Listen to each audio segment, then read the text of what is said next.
नमस्कार मित्रांनो, the P R talk show मध्ये आपलं सर्वांचं स्वागत करतो. आपल्या द पी आर टॉक शोच्या माध्यमातून आपण नवनवीन व्हिडिओ विद्यार्थ्यांना जनतेला मोटिवेट करण्यासाठी आणत असतो. आज देखील आपण एका नव्या विषयाला हात घालतोय. जी तरुणाई आहे ती तरुणाई शिक्षणापासून अभ्यासापासून दूर होत चालली आणि सोशल मीडियाच्या माध्यमातून व्हिडिओज बनवण्याच्या या नादात गुरफटलेली आहे. शिक्षण कमी पण व्हिडिओ जास्त आता अपलोड होताना दिसत आहेत. आता सोशल मीडियावर अनेक ॲप आहेत, त्यावर देखील ते व्हिडिओ अपलोड होतात. तर त्या संदर्भातच आपण एक सर आहेत आपल्यासोबत, श्याम ठाणेदार म्हणून सर आहेत आमच्यासोबत. त्यांचे लेख अनेक पेपरमध्ये त्यांनी अनेक विषयावर देशाच्या बाहेर जे काही चाललं आहे, युद्ध आहे, शिक्षण आहे, देशामध्ये भारत देशामध्ये विद्यार्थीच्या शिक्षणासंदर्भात त्यांचे वेळोवेळी अनेक क्षेत्रातले लेख त्यांचे प्रसिद्ध होत असतात दैनिक पेपरमध्ये. त्यांना मात्र फक्त लेखणीमध्ये पाहिलेलं आपण, पण व्हिडिओच्या माध्यमातून ते कधीच समोर आले नाही. पण आज आम्ही त्यांची लेखणी तर तुम्ही वाचली आहे, पण लेखणीच्या बरोबर आता व्हिडिओच्या माध्यमातून देखील आम्ही तुम्हाला त्यांना समोर घेऊन येतोय. नमस्कार सर. नमस्ते. The P R talk show मध्ये आपलं स्वागत करतो सर. धन्यवाद. सर, आम्ही the P R talk show चालू केल्यापासून अनेक विषय घेतोय आणि तुमच्यापर्यंत देखील आम्ही येण्याचा प्रयत्न केला, तुमचा संपर्क साधला आणि तुमच्यापर्यंत आलो. तुमचे लेख आम्ही सर्व दैनिक पेपरमध्ये अनेक दैनिक पेपर आहेत, त्या पेपरमध्ये तुमचे लेख आम्ही वाचत असतो कंटिन्यू. आणि तुम्ही सोशल मीडियावर देखील ते सोडत असता, कारण तरुणाई, आपण आता तो विषयच आपला तो आहे की तरुणाई सोशल मीडियाकडे. ठीक आहे, तुमचा जो लेख आहे तो सोशल मीडियावर सोडल्यानंतर ती तरुणाई वाचल तरी. त्याच सोशल मीडिया संदर्भात आपण घेतोय.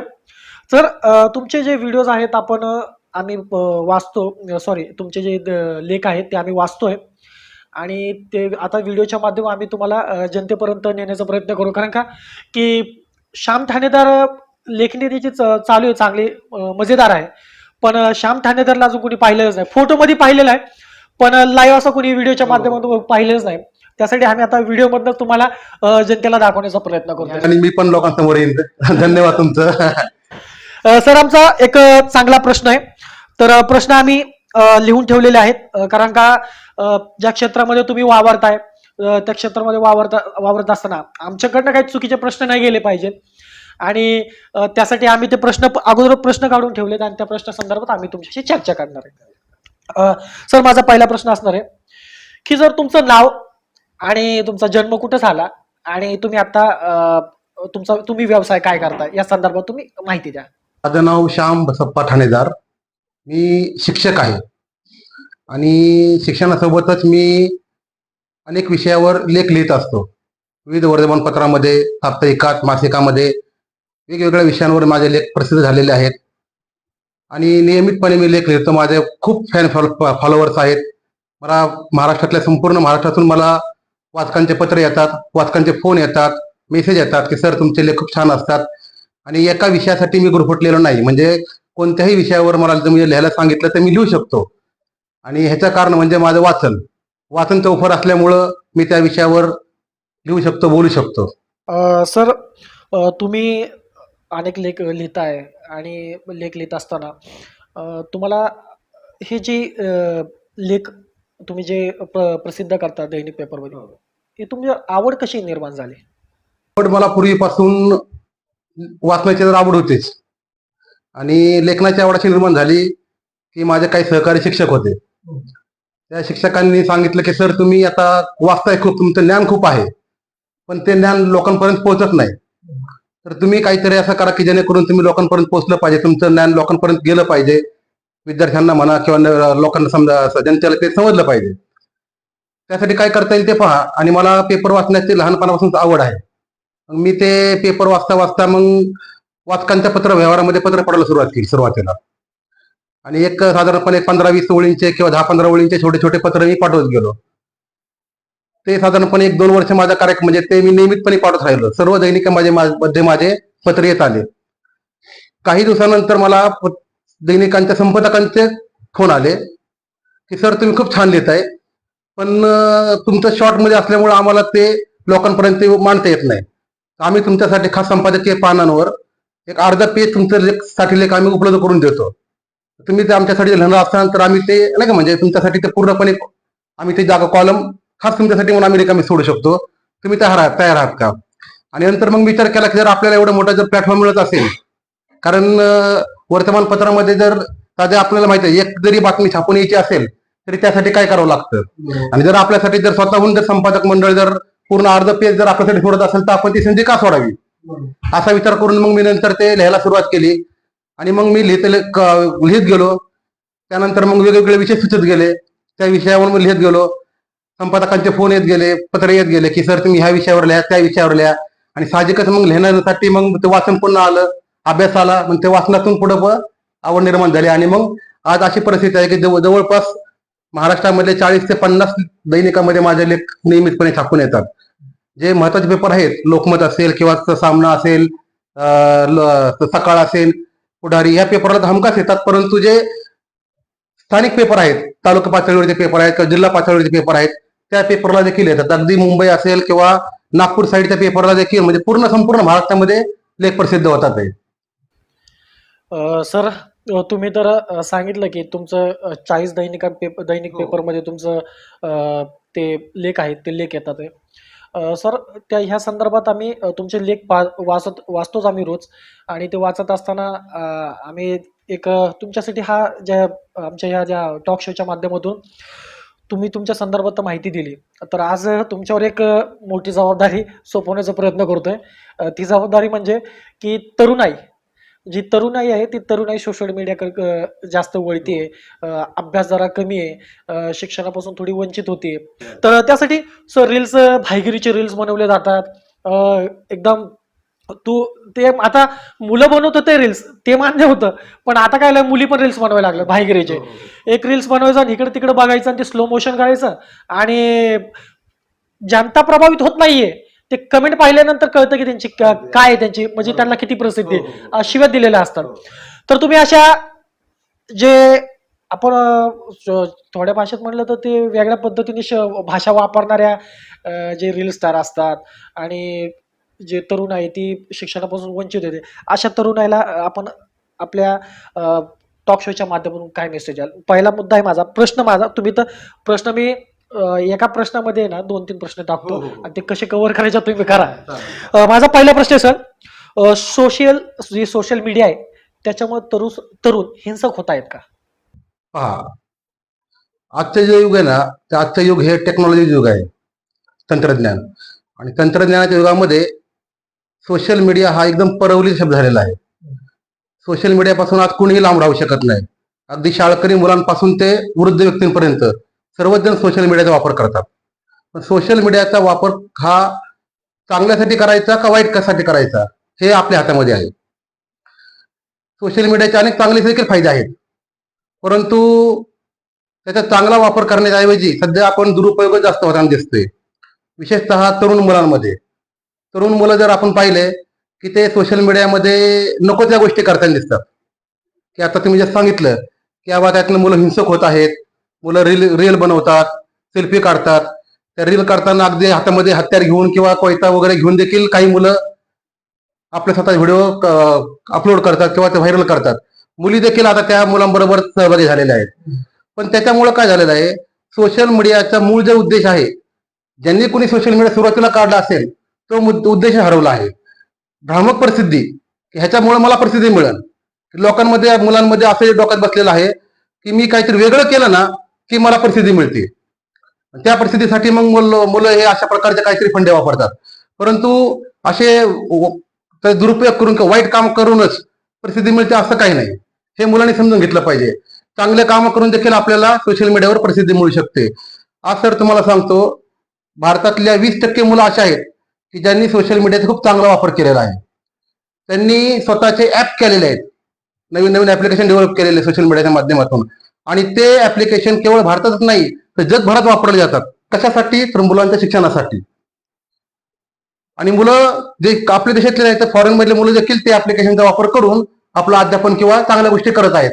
पण काय झालेलं आहे, त्या गोष्टींना प्रसिद्धी मिळत नाहीये आणि नको त्या गोष्टीला प्रसिद्धी मिळते. त्यामुळे तरुणाई मुलं हे काय करतात, ते नको ती गोष्ट त्यामुळे जास्त प्रकारे करण्याचा प्रयत्न करत आहेत.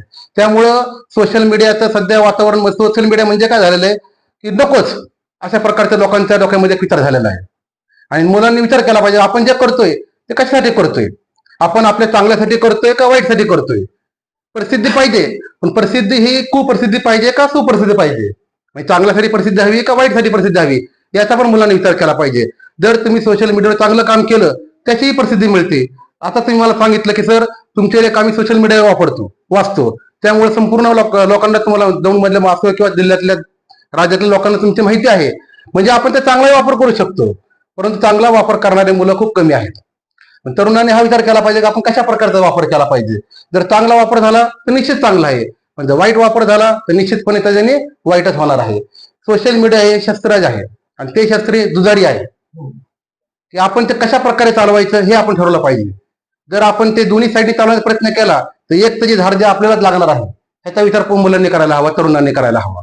परंतु आज काय झालेलं आहे की त्यांच्यापर्यंत ह्या गोष्टी जात नाहीत. किमान आता तुमच्या या पॉडकास्टच्या माध्यमातून मुलांना समजेल की आपण ते कशा प्रकारे केलं पाहिजे, वापर केला पाहिजे. सर माझा एक दुसरा प्रश्न आहे, सोशल मीडियामुळे जो तरुण आहे तो अभ्यासापासून दुरावला जातोय का? 100% दुरावा जातोय.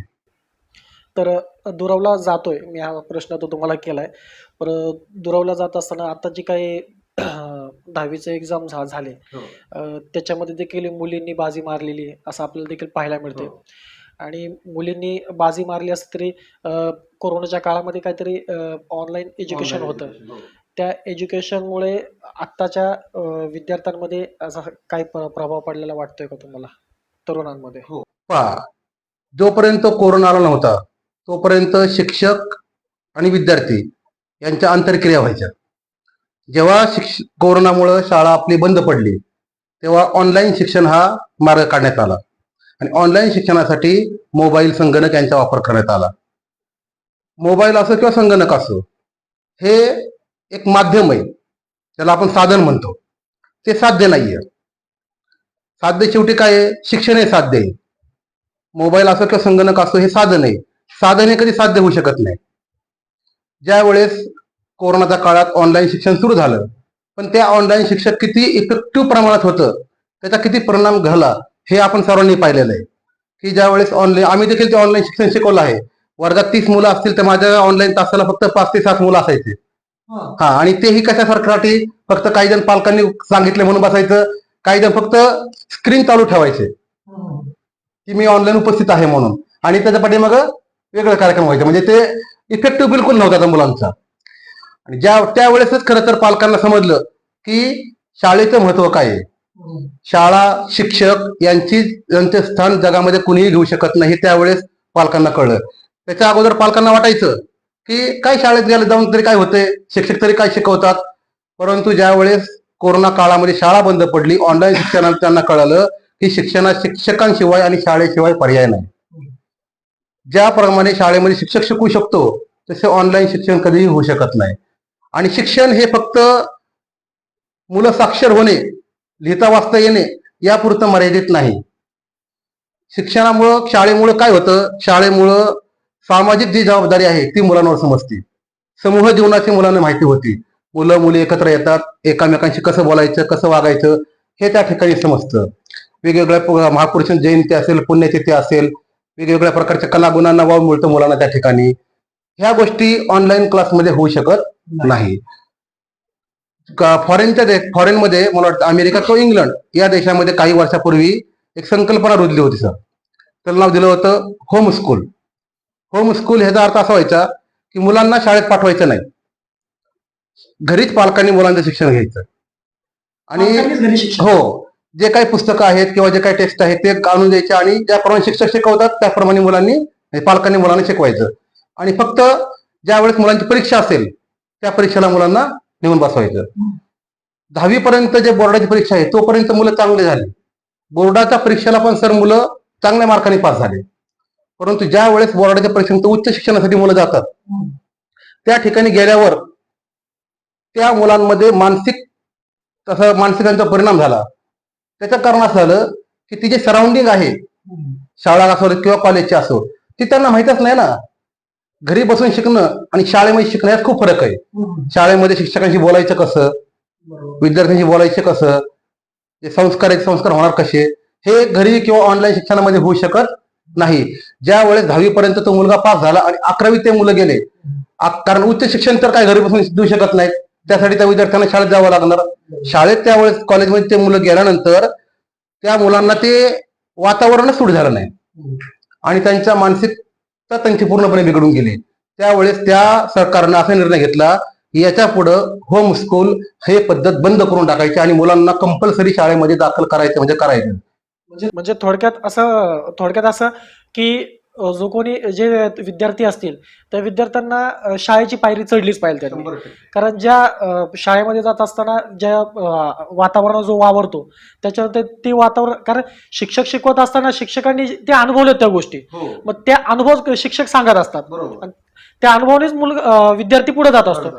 मग ते होम एज्युकेशन त्यांनी सुरू केलं त्या सरकारने, त्याच्यामुळे त्यांना आई वडिलांना जास्त अनुभव सांगता आला नाही, मग त्याच्यानंतर त्यांना उच्च शिक्षणासाठी प्रॉब्लेम आला. बरोबर ना? मग थोडक्यात असं की विद्यार्थी कोणताही असो त्यांनी शाळेची पायरी चढली पाहिजे. शाळा काय आहे? शाळा तर सांगितल्याप्रमाणे शाळा हे फक्त साक्षर होण्याचा उद्देश नाही शाळेमागचा. शाळा ही आंतरक्रिया आहे. शिक्षक विद्यार्थी, शिक्षक पालक, विद्यार्थी विद्यार्थी, पालक शिक्षक यांच्या आंतरक्रिया होतात आणि यांच्या आंतरक्रियेतून मुलगा हा घडत असतो. कोणतीही गोष्ट पहा, आपण कोणतीही गोष्ट एकाच बाजूने घडतच नाही. ज्यावेळेस दोन्ही बाजूंनी त्या ठिकाणी म्हणजे समोरासमोर येतात किंवा दोन्ही बाजूंमध्ये समन्वय साधतो त्याच वेळेस ती क्रिया घडते. आणि शिक्षण देखील तसंच आहे. साक्षर होणं हा शिक्षणाचा उद्देशच नाही, चांगला माणूस घडवणं हे शिक्षणाचा उद्देश आहे. आणि चांगला माणूस घडवणं ही क्रिया फक्त शाळेमध्ये होऊ शकते. तुम्ही त्यासाठी ऑनलाईन क्लास घ्या, होमस्कूल घ्या किंवा आणखी कोणतेही त्यांच्यासाठी पर्याय काढा, ते पर्याय मुलाला चांगला नागरिक किंवा चांगला व्यक्ती घडवू शकत नाही. जर चांगला नागरिक घडवायचा असेल तुम्ही शाळेची पायरी चढा. Right sir. सर माझा दुसरा एक प्रश्न अजून एक आहे. वाचनाने मुलांची एकाग्रता वाढते का आणि सोशल मीडियाने चिडचिड होतीये का? पहा, मध्यंतरी एक सर्वे झाला होता.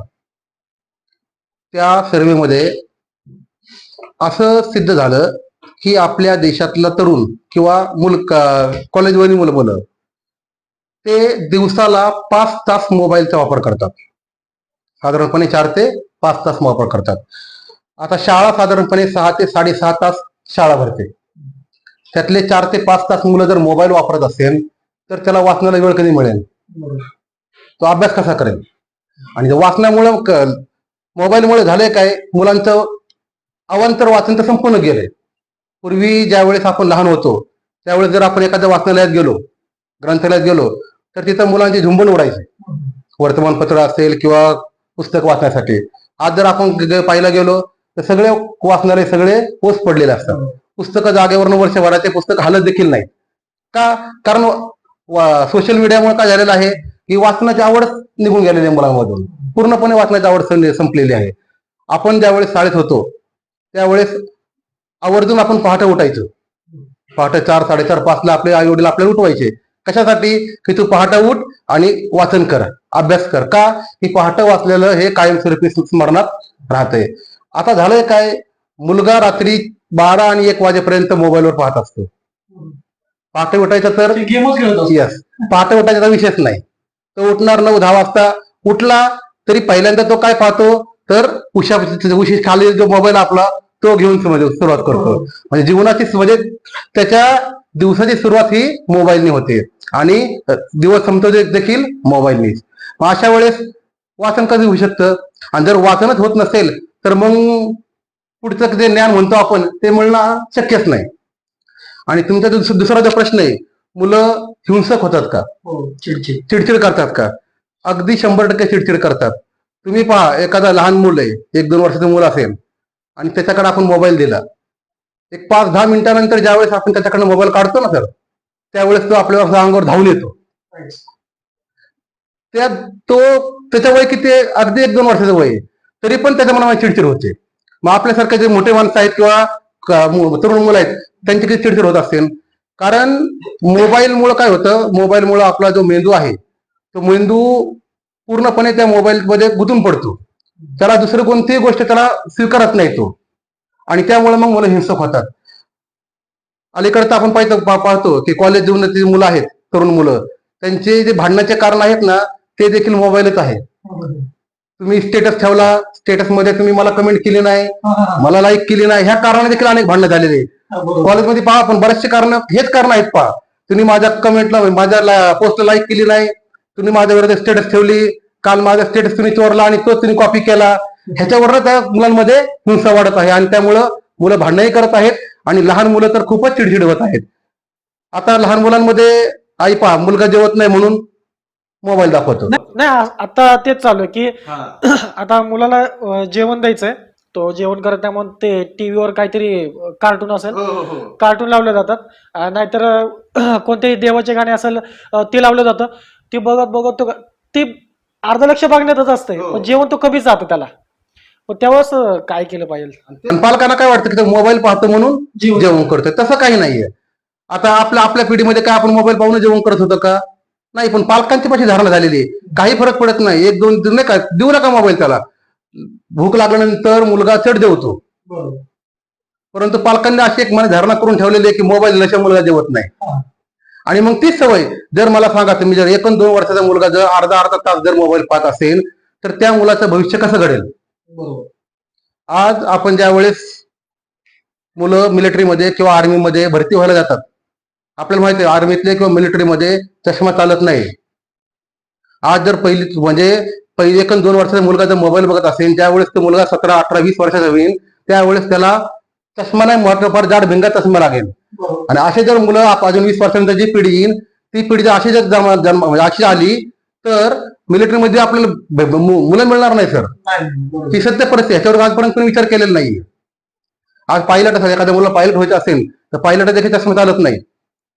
म्हणजे जर सगळे मुलं चष्मा घालून, जाड भिंगा चष्मा घालून जर मोबाईल पाहत असेल तर येणाऱ्या पिढीला त्या फील्डमध्ये जाणार कोण, देशाचं संरक्षण करणार कोण? आता असं झालं की ज्या मुवमेंट आहे प्रॅक्टिकल त्या वेळेपुरतच विचार करतोय आपण, पुढचा विचार करत नाही. आपण जर त्याचा विचार न करता पुढचा पण विचार केला पाहिजे. बरोबर.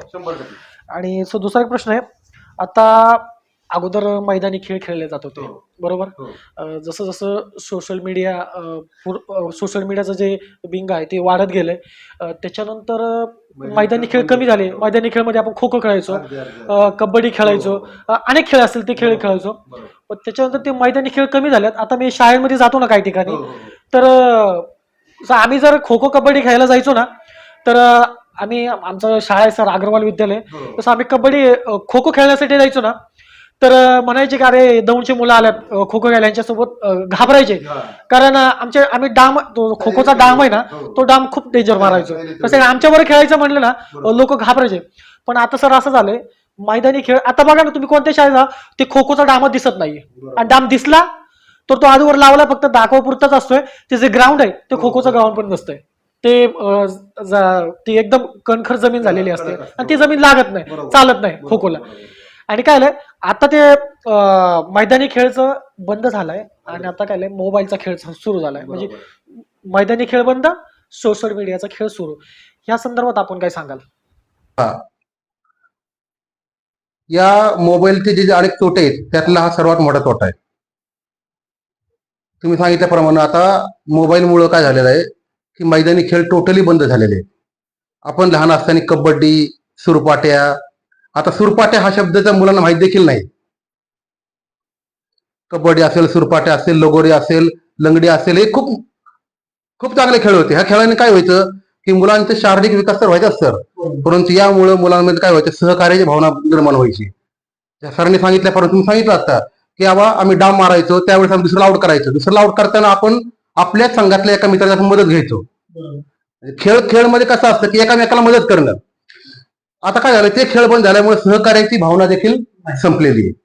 दुसरी गोष्ट म्हणजे तुम्ही सांगितल्याप्रमाणे की बिलकुल म्हणजे त्यांना त्यातून खेळ बंद झाल्यामुळे काय झालेलं आहे, ऑनलाईन खेळामुळे ते बंद झाले सर. ते ऑनलाईन खेळामुळे ते बंद झाले आणि शारीरिक विकास खुंटलेला आहे. आज जर आपण पाहिलं, 4 मित्र जर बसले ना, 4 मित्र एकामेकाशी गप्पा मारत नाही पाहते, मोबाईल मध्ये असतात. आणि खेळ तर लांबच राहिलेला आहे. मैदानावर तुम्ही जावा, मैदानावर मुलं दिसत नाही खेळायला. एक काळ असा होता की शाळा सुटली की पूर्ण मैदान भरलेलं असायचं. आणि शाळेमध्ये देखील मुलं शाळेच्या तास बंक करून ग्राउंडवर यायचे, पीटी तासाला यायचे, प्रॅक्टिस करायला यायचे. आता खो खो, सुरपाट्या, कबड्डी यासारखे खेळ संपून गेले आहेत. कारण त्यातनं ते आणि तिथपर्यंत मुलांना आपण देखील मुलांना तिथपर्यंत ज्ञानस्तर कमी पडतोय. तुम्ही जे सांगितलं की शाळेमध्ये डामच नाही खो खोचे, आणि जे डाम आहेत तिथं ते आता कडक झाले, त्या ठिकाणी मुलं खेळत नाहीत. ह्यामध्ये मग आमच्या शिक्षकांची देखील चुकी आहे, आमची चुकी आहे की आपण मुलांना त्यापर्यंत नेत नाही. जर आपण मुलांना नेलं तर काही तर थोडाफार फरक पडेल. आणि शारीरिक मोबाईलमुळे तर शारीरिक विकास तर खुंटतोच आहे, मुलांच्या शरीरावर परिणाम होतोय, स्थूलता वाढते. आम्ही छोटा हाती जो म्हणतो ना आपण, छोटा हाती, छोटा हातीमध्ये बसून आम्ही वरवंड असेल, खेडगाव असेल, कडेठाण या ठिकाणी मी कबड्डी खो खो खेळायला जायचो. पण सर आता काय झालं माहितीये का, ते खेळच बंद झालेत. कारण आता मुलांना विचारलं तो तुम्ही जाता का ना कुठे खेळायला, नाही आम्ही नाही जात खेळायला. म्हणजे आता सर पूर्णपणे बंद झालेलं आहे, हा खेळच बंद झालाय. कारण का जसं मोबाईलचं जसं हे सोशल मीडिया जशी वाढत गेली आहे ना, ते खेळ पण बंद झालेत. तर आता त्याच्यावर देखील सरकारने व्यवस्थित विचार केला पाहिजे, लक्ष घातलं पाहिजे. आणि दुसरा एक माझा प्रश्न आहे सर, आता काय झालंय, मी 10वीला असताना देखील माझ्याकडे मोबाईल नव्हता सर. 10वीला असा आमच्याकडे होता, पण तो टाटा इंडिगोमचा मोबाईल होता, ते बटनाचा. पण आम्ही शाळेत नव्हतो नेत, घरीच असायचा. ते आम्हाला वापरायला होतं फक्त कॉलिंगला, घरच्यांपुरतं. पण आता काय झालं सर, 10वी असो, 9वी असो, 8वी असो, कितवीतला मुलगा असो, त्याच्या खिशामध्ये मोबाईल असतो सर. आणि जर विचारलं ना का, तर काय नाही, ते आमचं ऑनलाईन असतंय, ते आम्हाला सर हे पाठवणार आहे, आमचा व्हॉट्सअपचा ग्रुप आहे, त्याच्यावर आमचे मॅडम ते हे टाकणार आहे, असं टाकणार आहे की आम्ही मग त्याच्यानंतर आम्हाला ते मेसेज आल्यानंतर आमचं पुढचं आम्ही ते जे करणार आहे. मग ह्या किशोरवयीन मुलांवर मोबाईलची बंदी घालणं योग्य आहे का? पहा, कोरोना काळात जो मुलांच्या पाठीमागे मोबाईल लागलाय, कोरोना काळामध्ये पालकांनी मुलांना शिक्षणासाठी मोबाईल दिला. कोरोना संपला, शाळा सुरू झाली, पण मोबाईल काही सुटला नाही. तो मोबाईल जसा मुलांच्या हातात आहे तसा तो आजपर्यंत आहे. मुलांकडे मोबाईल असल्यामुळे मुलांच्या अध्यापनातला रस कमी झालाय. मुलांचे जे लक्ष आहे शिक्षणातलं, ते लक्ष पूर्णपणे विचलित होतं, मुलं एकाग्र होत नाही. त्यासाठी आपल्या देशात नाही, परंतु फॉरेन अमेरिकेमध्ये सारख्या कंट्रीमध्ये 6 ते 14 या वयोगटातल्या मुलांना शाळेमध्ये मोबाईल आणण्यास आणि मोबाईल शाळेमध्येच नाही तर मोबाईलचा पूर्ण वापरास त्यांनी बंदी घातलेली. अमेरिकेतलं एक राज्य आहे फ्लोरिडा म्हणून, येस, त्या राज्यातल्या गव्हर्नरनी तसा कायदा केलेला आहे की किशोरवयीन मुलांच्या हातामध्ये मोबाईल द्यायचा नाही. सोशल मीडिया म्हणजे वापरच नाही करायचं त्यांनी. तसं विचार सर्वांनी करावा असं अशी आज वेळ आलेली आहे. युनेस्को जे आहे, युनेस्कोने संपूर्ण जगातल्या शाळांना एक आव्हान केलं होतं की तुम्ही शाळेमध्ये मोबाईल वापरायला टोटली बंदी करा. आज जगातल्या 25% शाळांनी ती बंदी केलेली. त्या बंदीचा इफेक्ट असा झालेला आहे की ते मुलं जे आहेत ते मुलं पूर्णपणे शिक्षणामध्ये आज चांगल्या प्रकारे पुढे चाललेले आहेत. परंतु काय झालेलं आहे, आपल्या देशामध्ये अजून त्याची काही बंदी आलेली नाही. पालकांची देखील मागणी आहे की शासनाने बंदी घालावी, पण शासनाने बंदी घालण्यापेक्षा पालकांनी देखील विचार केला पाहिजे आपण मुलांना मोबाईल द्यायला हवा की नाही. आपण जर मुलांना मोबाईल दिला नाही तर पुढच्या गोष्टी काही येणारच नाही. कारण आपल्या घरापासून आपण अगोदर सुरुवात केली पाहिजे. कारण आपण प्रत्येक वेळेस शासनाला, प्रशासनाला दोष देतोय, हे योग्य नाहीये. कारण आपल्या घरापासून जर आपण जी सुरुवात केली तर अजून पुढे चांगला मेसेज जाऊ शकतो. आणि तुम्ही सांगितलं जगातील 25% काय शाळांनी मोबाईल बंदी घातली, तर आपल्या देशात पण होऊ शकतं का तसं काय? पहा, तुम्हाला एक मी उदाहरण देतो. कोल्हापूर जिल्ह्यातील एक गाव आहे, आता एक्झॅक्टली मला त्या गावाचं नाव माहित नाही. त्या गावाने एक निर्णय घेतला, त्यांच्या ग्रामपंचायतीने ग्रामसभा घेतली आणि ग्रामसभेत त्यांनी असा निर्णय घेतला की संध्याकाळी 6 ते 8 या वेळेमध्ये गावातल्या एकाही व्यक्तीनं मोबाईल चालू ठेवायचा नाही. ते संध्याकाळी 6 वाजता सर भोंगा वाजवतात ग्रामपंचायतीतून. भोंगा वाजला की 6 वाजता सगळ्यांचे मोबाईल ऑफ. 6 ते 8 फक्त मोबाईलच नाही सर, टीव्ही देखील ऑफ. जेवढे काय गॅजेट आहेत आपले ते टोटली ऑफ करायचे. आणि 6 ते 8 पालकांनी मुलांच्या शेजारी बसायचं आणि मुलांचा अभ्यास घ्यायचा. अभ्यास नसेल करत मुलगा, मुलांशी तुम्ही बोला, त्यांच्याशी तुम्ही त्यांच्या करिअर विषयी किंवा त्यांच्या आवडी निवडीविषयी चर्चा करा, असा निर्णय घेतला त्यांनी. आणि तो आज देखील चालू आहे. 6 ते 8 त्या गावामध्ये काही चालू नसतं, फक्त अभ्यास. असा जर निर्णय प्रत्येकाने घेतला, ग्रामपंचायतीने म्हणा किंवा शिक्षक किंवा पालकांनी घेतला, तर हे बदल होऊ शकतो ना सर. मित्रांनो, सरांनी सांगितलं की कोल्हापूरमधलं कोणतं गाव आहे, त्या गावामध्ये 6 ते 8 या दरम्यानमध्ये मोबाईल टी व्ही बंद केला जातो, फक्त अभ्यासावर फोकस दिलं जातं.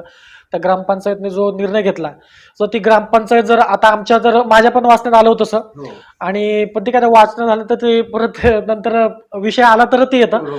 तर मित्रांनो, जर ते कोणतं गाव असेल कोल्हापूरमधलं, तर नक्कीच आमच्या या जे कमेंट बॉक्स आहे त्या कमेंट बॉक्समध्ये आपण त्या गावाचं नाव नक्की द्याल अशी अपेक्षा करतो. नंतर आम्ही त्याच्यावर देखील काही करण्याचा प्रयत्न करूया.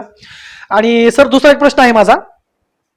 दुसरा एक प्रश्न आहे की जे स्मार्टफोन आहे, स्मार्टफोन शिक्षकांची बरोबरी करू शकतील का? पहा, स्मार्टफोन हा काय आहे, एक साधन आहे सर. स्मार्टफोन आणि संगणक हो, शिक्षकांची बरोबरी करू ते सांगतो ना तुम्हाला मी. संगणक असो किंवा स्मार्टफोन असो, हे साधन आहे. ह्या साधनातून आपण मुलांना शिक्षण देऊ शकतो. ते शिक्षकांची बरोबरी करू शकत नाही. त्याचा चांगला उपयोग आहे, शिक्षक देखील चांगला उपयोग करतात, परंतु शिक्षकांची बरोबरी करण्यात कुणी करू शकत नाही, कुणीच करू शकत नाही. आज आपण अध्यापनामध्ये स्मार्टफोनचा वापर करू शकतो. आज वेगवेगळ्या प्रकारचे ऍप आहेत, त्या ऍपच्या माध्यमातून आपण काय करू शकतो की त्यातून जे चांगल्या गोष्टी आहेत मुलांना देण्यासारख्या, ते आपण घेऊ शकतो. पण जर आपण स्मार्टफोनला जर आपण शिक्षक बनवलं, तर ते योग्य नाही, आणि ते त्याच्यानी पिढी पण घडणार नाही, आणि पूर्ण आपली शिक्षण व्यवस्था कोलमडून जाणार आहे. बरोबर. म्हणजे आता नवीन नवीन तंत्र शोध लागतात, रोबोट शिकवतील भविष्यात, हे ठीक खरं. जर जर ज्या आजपर्यंत शिक्षकांनी जो देश घडवलाय, आणि त्या शिक्षण बरोबर आता तुमचे गुरु असतील शिक्षक असतील, त्यांनी तुम्हाला घडवलं, म्हणून आता तुम्ही दुसऱ्या विद्यार्थ्यांना घडवताय. आता तुम्ही ज्या विद्यार्थ्यांना घडवतात ते विद्यार्थ्यांनी देखील शिक्षक होणं गरजेचं आहे. नाही तर ते जर स्मार्टफोन आणि रोबोटच्या पाठी मागे लागले, तर मग आपण त्या रोबोटला शोधायला कुठं जायचं, हाच मोठा प्रश्न आहे. आणि सर, दुसरा एक प्रश्न आहे, जर शाळेत जर डिजिटल माध्यमाचा अधिक वापर झाला तर शैक्षणिक दर्जा ढासळू शकतो का? शिक्षणामध्ये, अध्यापनामध्ये डिजिटल माध्यम हे हवंय. कशासाठी हवंय की आपण जे शिकवतोय, जो घटक आपण शिकवतोय, तो मुलांपर्यंत पोहोचण्यासाठी हवा आहे. पण त्याचा जर आपण अतिरेकी वापर केला, तर ते पूर्णपणे निरस होतं. आता आम्ही देखील शिकवताना डिजिटल वापरतो. आम्ही ऑनलाईन मुलांना शिकवतो, किंवा शाळेमध्ये ज्यावेळेस आम्ही स्क्रीनवर एखादा घटक आम्ही समजावून सांगतो की जे फळ्यावर आपल्याला समजत नाही. पहा, मुलांना काय आहे की स्क्रीन दिसली ना की मुलं जास्त अट्रॅक्ट होतात, बरोबर. मग ते एखादा जर अवघड घटक असेल, तर तो जर आपण मुलांना स्क्रीनवर दाखवला की मुलं पाहतात. परंतु मुलांचं लक्ष किंवा मुलांचं जे अवधान आहे, अवधान थोड्या वेळ टिकून राहतं सर. आपण पण पहा, आपण जर 3 तास पिक्चर बघत बसलो ना, तर आपण 3 तास कंटिन्यू पाहत नाही. आपण एक थोड्या वेळानंतर आपण थोडंसं बोर होतो, आपण लगेच मोबाईल रिमोट घेतो आणि ती दुसरं पाहत बसतो. तसं मुलांचं आहे की ती पूर्णपणे जर आपण त्याच्यावर आहारी गेलो, तर ते अध्यापनही निरस होणार आणि मुलांनाही त्यातून कंटाळा येणार. जेवढं शिक्षक करू शकतात, तेवढं इतर कोणतंही माध्यम करू शकत नाही. मग म्हणजे थोडक्यात म्हटलं तर जास्त तुम्ही जे काय डिजिटल आहे, माध्यम आहे, त्याचा अधिक वापर न करता शिक्षक जे सांगतील त्याच्यावर जास्त भर दिला पाहिजे. आणि शिक्षकांना शिक्षणाच्या जे शिक्षक शिकवतील त्यांच्या शिकवत असताना त्यांची जी भाषाशैली असेल, त्यांची जी पद्धत असेल, ती विद्यार्थ्यांनी आत्मसात केलं पाहिजे, बरोबर. असं दुसरा एक प्रश्न आहे माझा. आता आम्ही तर सोशल मीडियाचाच विषय हा म्हटल्यानंतर सोशल मीडियालाच मी पाहिलेलं आहे की ते लहान लहान मुलांचे व्हिडिओ येतात बघा, हॉस्पिटलमध्ये त्याला ऍडमिट केलेले आहे, आणि ऍडमिट केल्यानंतर त्याचं खाली एक कॅप्शन आलेलं असतं, जास्त मोबाईल वापरल्यामुळे असा होतोय, त्या मुलाला तसं होतंय. तर आपला त्याच्यावर एक प्रश्न सर, स्मार्टफोनच्या अतिरेक वापरामुळे विद्यार्थ्यांमध्ये शारीरिक समस्या निर्माण होऊ शकते का? त्या विषयाला धरूनच आपला एक हा प्रश्न आहे सर, शारीरिक समस्या निर्माण होऊ शकते का स्मार्टफोनमुळे? ते सांगितलं मी की कोणतीही गोष्ट जर आपण त्याचा जर अतिरेक वापर केला, तर त्याचा दुष्परिणाम हे भोगावेच लागतात.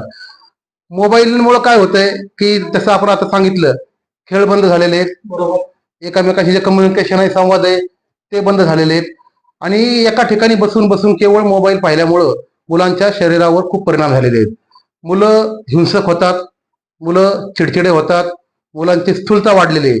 आज मध्यंतरी एक सर्वे करण्यात आला, माझ्या वाचनात सर्वे आला होता की मुलांचे आत्ताचे जे मुलं आहेत त्यांचे चरबी अतिरिक्त वाढलेली आहे बसून. आणि ती चरबी खाण्याने वाढलेली नाहीये, फक्त एका ठिकाणी बसल्यामुळे वाढलेली आहे. आणि एका ठिकाणी माणूस केव्हा बसतो? ज्यावेळेस त्याच्या हातामध्ये मोबाईल असतो त्यावेळेसच मुलगा त्या एका ठिकाणी बसतो. आणि डोळ्यांचे तर आपल्याला माहितच आहे की डोळ्यांचे दुष्परिणाम तर मोबाईलमुळे काय होतात ते सर्वांनाच माहित आहे. आणि त्यामुळे मग शारीरिक विकास खुंटत चाललेला आहे. शारीरिकच नाही तर बौद्धिक विकास पण खुंटत चाललेला आहे. कारण आपण जर एखादी गोष्ट आपण तेच कंटिन्यू पाहत बसलो तर आपण इतर गोष्टी विचार करत नाही. जर आपण जर एखाद्या युट्यूबवर किंवा कोणत्याही चॅनलवर आपण पाहत बसलो, एखादी व्हिडिओ पाहत बसलो, थोडक्यात आपण तो व्हिडिओ पाहिला ना की दिवसभर आपल्या डोक्यामध्ये तेच विचार राहतात, आपल्या डोक्यामध्ये तेच चालू असतं. लहान मुलं पण लहान मुलांनी एखादी गेम खेळली ना तर ते घरी आल्यानंतर किंवा आपल्या मित्रांमध्ये त्या गेम विषयी बोलतात. ते इतर कोणती गोष्ट बोलत नाही, कारण त्यांच्या मेमरीमध्ये त्याच गोष्टी फीड होतात. म्हणजे एक तर शारीरिक विकास खुंटला, दुसरा त्यामुळे मानसिक विकास देखील मुलाचा होऊ शकत नाही. असे अनेक दुष्परिणाम हे मोबाईलमुळे समोर येऊ लागलेले आहेत. थोडक्यात म्हटलं तर जे विद्यार्थी आहे, किशोरवयीन मुलं आहेत, लहान लहान मुलं आहेत, अल्पवयीन मुलं, त्यांना पाठ्यपुस्तकाचा अभ्यास द्यावा, बरोबर. आणि ज्यावेळेस कॉलेज वयामध्ये जे तरुण कॉलेजमध्ये जातो, कॉलेजमध्ये गेला तर त्यावेळेस मोबाईल तर त्याच्या खिशामध्ये येतोच. मग त्याच्यानंतर मग त्यांनी त्यात मोबाईलचा तो आता जाणकार झालेला असतो, चांगला हुशार झालेला असतोय, त्याला माहिती आहे पुढचं काय भविष्य काय आहे. मग त्यावेळेस त्यांनी त्या मोबाईलचा कसा वापर करायचा हे त्याच्यावर अवलंबून आहे. पण लहान मुलांनी मोबाईल वापरला नाही पाहिजे हे आपल्या पाल्यांचं, आपल्या आई पालकांचं जबाबदारी आहे. आणि शाळेमध्ये गेल्यानंतर शिक्षकांची जबाबदारी आहे. तर ह्या सर्वांना जर सर्व जबाबदार गोष्ट म्हटलं तर आई वडील आहेत, त्याच्यानंतर शिक्षकांचा नंबर लागतो, आणि शिक्षकांनंतर मग प्रशासनाचा नंबर लागतो, बरोबर. मग ह्या सर्व गोष्टीवर या सर्व जी आहे चक्र आहे, या चक्रामध्ये जर विद्यार्थ्यांना व्यवस्थित जर शिक्षण दिलं तर विद्यार्थी घडू शकतो. जर स्टार्टिंग पासून त्यांना घडवण्याचा प्रयत्न कोणी केला नाही तर तो घडणारच आहे, तो आपल्या हातातून निघून जाणार. आणि सर दुसरा एक प्रश्न आहे, महत्वाचा प्रश्न आहे सर. आता तुम्हाला पण तो अनुभव येत असेल शाळेमध्ये, कारण मला तर अनुभव आला नाही. कारण का आम्ही जेव्हा शिक्षण घेत असताना आमच्या शिक्षकांनी ज्यावेळेस आम्हाला मारलं, आम्हाला मारायचे, शिक्षक खूप मारायचे. आम्ही त्या शिक्षकांचं नाव आवर्जून घेणार, नाजरकर सर म्हणून आमचे. नाजरकर सर आम्हाला खूप मारायचे. का मारत होते सर? की तो विद्यार्थी घडला पाहिजे. त्यावेळेस सर आमचे शिक्षक आम्हाला मारायचे ना, त्यावेळेस आमचे आई वडील असतील ना तर ते शाळेमध्ये येत नव्हते की आमच्या मुलाला का मारलं म्हणून. पण परिस्थिती सर अशी झाली आहे, आजच्या परिस्थितीला आता विद्यार्थ्याला कुणी मारलं, शिक्षकांनी मारलं, आई वडील आजी आजोबा सर्व शाळेमध्ये धडक देतात आणि शिक्षकाला भांडतात. आणि शिक्षकाला भांडल्यानंतर शिक्षक म्हणजे शिक्षकाला भांडायचं तर लांबच, त्यांचे अंगावर येतात मारण्यासाठी. तर ठीक आहे, तुम्हाला तुमच्या मुलांचं प्रेम आहे, मान्य आहे, पण त्यावेळेस आमच्या आई वडिलांचे विचार तसे होते की नाही, आमचा मुलगा जर व्यवस्थित शिक्षण घेत नाही ना तर तुम्ही त्याला मारा, बरोबर. पण आता सर परिस्थिती अशी बदलली ना, शिक्षकांनी नुसता हात लावला ना तरी माझ्या मुलाला का मारलं म्हणून आई वडील शाळेमध्ये जातात. अशा तुम्ही यांना काय मेसेज द्याल? अशा आहेत की शिक्षकांनी मुलांना मारले म्हणून शिक्षकांविरोधात पालकांनी थेट पोलीस स्टेशनमध्ये कंप्लेंट केलेली आहे. अशा पण खूप घटना आहेत. आता पहा, शिक्षक जे आहेत ना मुलांना मारतात, ह्याच्यामध्ये शिक्षकांचं वैयक्तिक काही त्या मुलाशी काही शत्रुत्व नसतं किंवा त्या मनामध्ये काय नसतं. शिक्षकांच्या मनामध्ये फक्त एकच असतं की आपला मुलगा घडला पाहिजे. तो जर समजून ऐकत नसेल तर त्याला थोडीफार शिक्षा केली पाहिजे. आता जेव्हा सरांनी तुम्ही सांगितल्याप्रमाणे आपण जेव्हा लहान होतो तेव्हा आपल्याला डबल मार, मला पण आठवतं सर, मला डबल मार मिळायचा. डबल मार कोणाकडे मिळायचा? सरांकडे ते मिळायचाच. घरी येऊन जर आपण आई वडिलांना सांगितलं की आज मला सरांनी मारलं तर आपले वडील आपल्याकडे पुन्हा मारायचे, तूच काहीतरी चुकी केली म्हणून तुला सरांनी मारलं म्हणून. आज काय झालंय, आज प्रत्येकाला आपल्या मुलाविषयी इतकं प्रेम, म्हणजे ते अतिरेक प्रेम झाले सर, अतिरेकी प्रेम झाले की सरांनी थोडी जरी शेडी जरी मारली की पालक लगेच सरांच्या विरोधात भांडायला येतो की सर तुम्ही माझ्या मुलाला का वाढलं. काही काही पालक असे आहेत, माझा मुलगा शिकला नाही तरी चालेल पण माझ्या मुलाला कोणी हात लावायचा नाही. पण ह्यामुळं तुमच्याच मुलाचं नुकसान आहे ना, की लगेच त्या शिक्षकाच्या विरोधात हेडमास्टरकडे कंप्लेंट करणार, शाळेच्या प्रशासनाकडे विरोधात कंप्लेंट करणार. पण सरांच्या त्या मागची भावना काय आहे हे पालकांनी समजून घेतलं पाहिजे ना. शेवटी काय होणार आहे, एखादा पालकाला माझ्या मुलाला मारू नका म्हटला, शिक्षक काय करणार, ठीक आहे नाही मारत, पण त्यातनं जर तुमचा मुलगा जर वाईट मार्गाला लागला तर ते जबाबदारी तुम्ही घेणार आहात का? ह्याला तुम्ही सर्व जबाबदार राहणार ना, पालकच. ते पालकांना आजकाल समजत नाहीये. कोणताही शिक्षक ज्या वेळेस आपल्या विद्यार्थ्यांना शिक्षा करतो त्यावेळेस तो मुद्दाम होऊन शिक्षा करत नाही. त्याला फक्त एवढंच वाटत असं की आपला मुलगा, आपला जो विद्यार्थी आहे तो यातनं त्याची जी सुधारणा झाली पाहिजे, अभ्यासातली असेल किंवा वर्तणुकीतली असेल, तो जे सांगून समजत नसेल म्हणून त्याला थोडी शिक्षा केली, काय फरक पडला?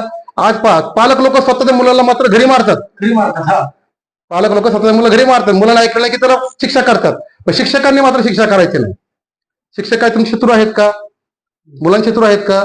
परंतु आजकालच्या पालकांना मुलांविषयी अतिरेकी प्रेम म्हणावं लागेल सर याला.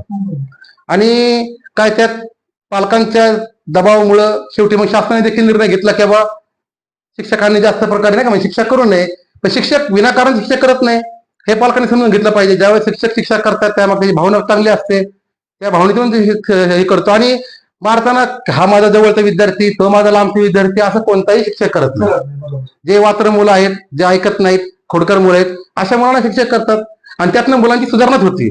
आता जर तुम्ही सांगितलं की तुमच्या सांगितलं नाजरकर सर, त्या सरांनी जर तुम्हाला त्यावेळी शिक्षा केली नसती तर तुम्ही आज वात्र झाला असता, तुम्ही आज या फील्डमध्ये येऊ शकला नसता. आज तुम्ही सरांचं नाव काढतात. का नाव काढता? कारण त्यांनी तुमच्यावर चांगले संस्कार केले. शिक्षा केली, शिक्षा कशासाठी केली? तुम्ही चांगलं व्हावं म्हणून शिक्षा केलेली. मग आज जे शिक्षक आहेत ते पण मुलांना शिक्षा करतात, का सर करतात? की आपला मुलगा चांगला झाला पाहिजे, आपल्या मुलाच्यावर संस्कार झाले पाहिजेत, आपला मुलगा स्पर्धेत टिकला पाहिजे, आपला जो विद्यार्थी आहे त्याला शिक्षणामध्ये तो आणखी पुढे गेला पाहिजे, त्याला आणखी शिक्षण मिळालं पाहिजे, या उद्देशाने ते करतात. पण ते पालकांच्या लक्षात येत नाही. पालकांनी ह्या गोष्टी समजून घेतल्या पाहिजे. शाळेमध्ये असताना आम्ही शाळेमध्ये असताना आम्हाला जे काय आपले 20 मार्काचे ते शाळेतल्या 20 मार्काचे टेस्ट असायचे, तर मला आठवत पण नाही सर मला कधी 10 कधी 7 पडले असं, मला 3 कधी 2 कधी 1 मार्क पडायचे. पण ज्यावेळेस सर मी माझ्या शाळेमध्ये ज्यावेळेस भाषण केलं आमच्या शिक्षकांसमोर मी ज्यावेळेस भाषण केलं ना, आमच्या शिक्षकांच्या डोळ्यामध्ये पाणी आलं आणि स्टेजवर म्हटले होते की सर्वात ढ मुलगा म्हटलं तर हा पवन साळवे, सर्वात ढ मुलगा म्हटलं तर हा पवन साळवे. आज आम्हाला गर्व वाटतोय की हा ढ मुलगा आमच्या शाळेत असताना ढ होता. आम्ही शिकवत असताना आम्ही शाळेत असताना तो ढ असताना देखील कधी त्यांनी मार्क्स कधी पाडले नाही, काय नाही. पण ज्यावेळेस आम्ही त्यावेळेस त्याला मार दिला, त्या माराचा परिणाम आहे, त्यामुळे हा पवन साळवे आज बोलू शकतोय. ज्यावेळेस मी सर भाषण केलं होतं स्टेजवर, तर आमचे शिक्षक रडले ना, तसं म्हणले होते की खरंच तू पवन आहे का पवनचा भाव आहे, मला असं बोलले होते.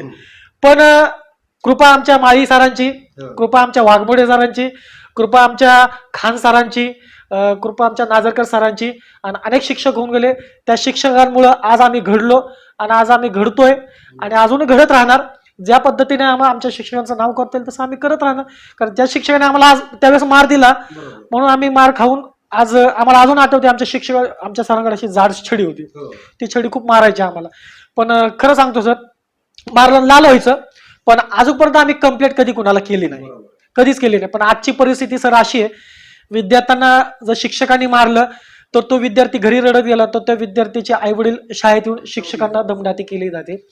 तर माझं एकच शेवट, आता जाता जाता तुम्ही ह्या सर्व प्रश्नांची उत्तरं तुम्ही दिली सर, तर थोडक्यात लास्ट एक प्रश्न करतो. तर ह्या पॉडकास्टच्या माध्यमातून, या टॉक शोच्या माध्यमातून आपण शिक्षकांना काय मेसेज द्याल? शिक्षक आणि समाज आणि जे आपण म्हणतो पहिली जबाबदारी पालकाची असते, तर ह्यांना आपण काय मेसेज द्याल शिक्षक या संदर्भात? आजची परिस्थिती अशी आहे की प्रत्येक पालकाला 1 किंवा 2 मुलं आहेत. प्रत्येक पालकाला असं वाटतं की माझा मुलगा आज रेसमध्ये टिकला पाहिजे, माझा मुलगा हा पुढे गेला पाहिजे.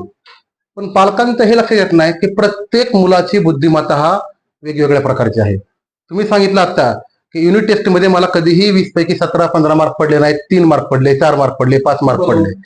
पण आज 3 आणि 4-5 मार्काचा विद्यार्थी आज एका मोठ्या चॅनलचा आज एवढा मोठा पत्रकार झालाय. आणि त्याच्यामध्ये जरी अभ्यासाची क्वालिटी नसेल, तिथं गुणवत्ता नसेल, पण इतर क्षेत्रामध्ये त्याला गुणवत्ता होती. तुम्हाला वक्तृत्व चांगलं येत होतं. असे शाळेमध्ये अनेक मुलं असतात की ज्यांना अभ्यासामध्ये गती नसते सर, पण त्यांना इतर क्षेत्रामध्ये गती असते.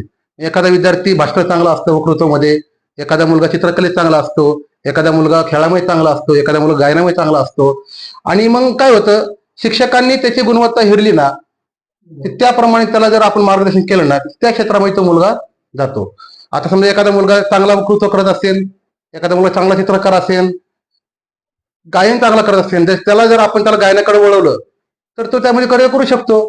असं नाही की ज्यांनी प्रत्येकानेच त्या ठिकाणी म्हणजे डॉक्टर आणि इंजिनियर झालं पाहिजे, आणि ते शक्य पण नाही, कारण प्रत्येकाचे आपले पाचही बोट काही सरसमान नाहीत. हा, एक मात्र नक्की हे शिक्षकांची 100% जबाबदारी आहे की जी मुलांचे जे मूलभूत कौशल्य आहेत ते मात्र 100% मुलांना आलेच पाहिजे. 100% मुलांना 100% क्षमता प्राप्त होऊ शकत नाही, पण 100% मुलांना किमान जे क्षमता आहेत ते आले पाहिजेत, आणि ते शिक्षक प्रत्येक मुलाला देतातच आहे. पण पालकांची अपेक्षा खूप वाढल्या सर. पालकांना असं वाटतं की माझा मुलगा 90% गेला पाहिजे, माझा मुलगा 95% गेला पाहिजे, माझा मुलगा हा डॉक्टर झाला पाहिजे. पण तुमच्या मुलाची तेवढी कुवत आहे का? आज माझ्या वर्गामध्ये 30 मुलं असतात, साधारण 30 किंवा 40-50 मुलं असतात एका शिक्षकाकडं. तो शिक्षक प्रत्येक मुलाला समान शिक्षण देतो. काही मुलांना 90% असतात, काही मुलांना 40% असतात, काही मुलं 60% असतात. उच्च बुद्धिमत्तेचे, मध्यम बुद्धिमत्तेचे आणि कनिष्ठ बुद्धिमत्ते असे ते तिन्ही प्रकार असतात. सर्व प्रकारचे मुलं त्या ठिकाणी असतात. ज्यांची जशी ग्रहणशक्ती आहे तशी ते घेतात. पण पालकांचा समाज असा होतो की माझ्या मुलं 40% पडले, माझ्या मुलाला 60% पडले म्हणजे या शिक्षकांनी शिकवलंच नाही, अशी समाजामध्ये धारणा आहे, पाहतो मी. पण त्या शिक्षकांनी शिकवलेला मुलगा आज 90% मार्क पडलेले हे मात्र ते पाहत नाहीत. बरं ठीक आहे, तुमच्या मुलाला 60% पडले, 40% पडले, पण त्या 40% पडले जरी असेल तरी तुमच्या मुलाकडे इतर कलागुण आहेत की ते कलागुण 90% मुलाकडे नाहीयेत. जो 90% मार्क मिळाले त्या मुलाकडे नाहीयेत. तुमच्या मुलाकडे जे आहे गुण तेच नाहीत. तुमच्या मुलाकडे जरी अभ्यासात कमी मार्क पडले, परीक्षेत कमी मार्क पडले, पण त्याच्याकडे जे कलागुण आहेत त्याला तुम्ही वाव द्या. त्याला वाव दिल्यानंतर तुम्ही तो त्या क्षेत्रामध्ये पुढे जाऊ शकतो. आज सचिन तेंडुलकर उदाहरण घेतो आपण. सचिन तेंडुलकर 10वी पण पास झालेलं नाही, पण असो भारतरत्न झालाय. जर त्याच्या जर पालकांनी जर त्याला जर 90%च्या अपेक्षेने 100%च्या अपेक्षेने वर्गातच बस म्हटले असते तर आज तो इतका मोठा होऊ शकला नसता. हे पालकांनी विचार केला पाहिजे, आपल्या मुलांचे कलागुण कोणते, आपल्या मुलाचे कलागुण कोणते. मायकल जॅक्सनचे उदाहरण घेऊ शकतो आपण, जगातला 1 नंबरचा डान्सर. कधी शाळेत गेला नाही, त्याच्या आई वडिलांनी त्याचा डान्स पाहिला आणि त्याला त्या डान्स स्कूलमध्ये पाठवलं. आज तो कुठं गेला होता, आपण कुठं कुठं कुठे गेला, म्हणजे त्याची आज उंची काय आपण पाहतोय. पालकांनी हे पाहिलं पाहिजे आपल्या मुलामध्ये काय कलागुण आहेत. केवळ 90% मार्क पडले, 100% मार्क पडले म्हणजे मुलगा गुणवान होतो, ही पालकांची एकदम चुकीची धारणा आहे. शिक्षणाचे मार्क हे जीवनाला कुठेही उपयोगी पडतात, उच्च शिक्षण उपयोगी पडतात, परंतु माणूस घडवण्यासाठी त्याच्या म्हणावा तितका उपयोग पडत नाही. माणूस घडवण्यासाठी आपल्याला शिक्षणाबरोबरच इतर ज्या गोष्टी आहेत त्या गोष्टी देखील आल्या पाहिजेत. त्यावेळेस तो मुलगा समाजामध्ये पुढे जातो, उत्कृष्ट होतो. पालकांनी आपल्या मुलांच्या कलागुण पाहिले पाहिजे. कलागुण पाहिले की आपोआप त्याला जर आपण त्याला थोडंसं जरा पुशअप केलं की तो आपोआप त्या ठिकाणी पुढे जातो. बरोबर. जर अभ्यासामध्ये असेल तर त्यानुसार त्या प्रकारचं शिक्षण दिलं पाहिजे. शिक्षक तेच करतात, तुम्हाला सांगतो. शिक्षक तेच करतात की एखाद्या मुलाला जर समजा वाचतात म्हणजे गायन चांगलं करतो तो विद्यार्थी, तर त्याला ज्यावेळेस गायनाचे कार्यक्रम असतात त्याला गायनाला आम्ही पुढे आणतो. एखादा मुलगा जर डान्स चांगला करत असेल, ऍक्टिंग चांगला करत असेल, त्याला गॅदरिंगला पुढे आणतो. आजकाल पालकांचं देखील असं झालेलं आहे की सर्व क्षेत्रामध्ये माझा मुलगा गेला पाहिजे, माझा मुलगा खेळातून पुढे गेला पाहिजे, माझा मुलगा अभ्यासात पुढे गेला पाहिजे. तुम्ही विचार करा आपला मुलगा नक्की आपल्या मुलाचा कल कोणत्या दिशेने आहे, त्या दिशेने तुम्ही त्याला मार्गदर्शन करा, मुलगा पुढे जाईल. ह्या गोष्टींचा जर पालकांनी विचार केला तर मुलाचं करिअर घडेल आणि पालकांचे देखील जे अपेक्षा ते पूर्ण होतील. कलागुणानुसार वाव दिला पाहिजे. हो. बरोबर. तर थँक्यू सर, धन्यवाद. तर तुम्ही चांगल्या प्रकारे आमच्या या टॉक शो मध्ये येऊन तुम्ही चांगल्या प्रकारे जे विद्यार्थी आहेत त्यांच्या पालकांना मोटिवेट करण्याचा प्रयत्न केले. कारण ज्या पद्धतीनं दबावटा विद्यार्थ्यांवर ज्या प्रकारे मोबाईलचा वापर केला जातोय ह्या टॉक शोच्या माध्यमातून तरी आई वडील असेल अनेक ठिकाणावर आपला व्हिडिओ जाणार आहे, ते देखील मोटिवेट होतील. तर मित्रांनो, आपल्यासोबत होते शिक्षक आहेत श्याम ठाणेदार सर. तर त्यांनी सोशल मीडियाच्या संदर्भात ज्या काही गोष्टी होतात आहे त्या संदर्भात आपल्याला चांगल्या प्रकारे मार्गदर्शन करण्याचा प्रयत्न केले. त्याला मोबाईलचा वापर कधी केला पाहिजे, केव्हा केला पाहिजे आणि विद्यार्थ्यांना जास्त पाठ्यपुस्तकाचं ज्ञान दिलं पाहिजे या संदर्भात त्यांनी चांगल्या प्रकारे मार्गदर्शन केले. तर नक्कीच या टॉक शोच्या माध्यमातून आम्ही अनेक क्षेत्रातले मान्यवर आणत आहे आणि त्या मान्यवरांना आणून तुमच्यापर्यंत तुम्हाला मोटिवेट करण्याचं काम आम्ही करत आहोत. आणि मोटिवेट झाल्यानंतर तुमच्यामध्येच बदल होणार आहे. त्या बदलानुसारच आपल्याला जगायचंय, पुढे जायचंय. तर नक्कीच आपण आमच्या या टॉक शोच्या द PR टॉक शो या टॉक शोच्या माध्यमातून आपण जनतेला देखील अनेक लोकांना हा व्हिडिओ आपण शेअर कराल अशाच अपेक्षा करूया. आणि सर्वात महत्त्वाचा मुद्दा आम्ही प्रत्येक वेळेस शेवटी एकच मुद्दा सांगत असतो. सर्वात अगोदर आमचा जो YouTube channel the PR talk show तो अगोदर सबस्क्राईब करा. कारण तुम्ही जेव्हा सबस्क्राईब कराल त्यावेळेस आम्ही नवीन व्हिडिओ टाकला ना तर तुम्हाला तो नोटिफिकेशन मध्ये तुम्हाला पाहायला मिळेल. पण सबस्क्राईब केल्यानंतर जे ते बेल आयकॉन येते ते बेल आयकॉन अगोदर दाबा. ऑलचा ऑप्शन येते ते ऑलचा ऑप्शन दाबा. दाबल्यानंतर लाईक करा आणि शेअर करा. आणि महत्त्वाचा मुद्दा जो आहे तो म्हणजे कमेंट्स.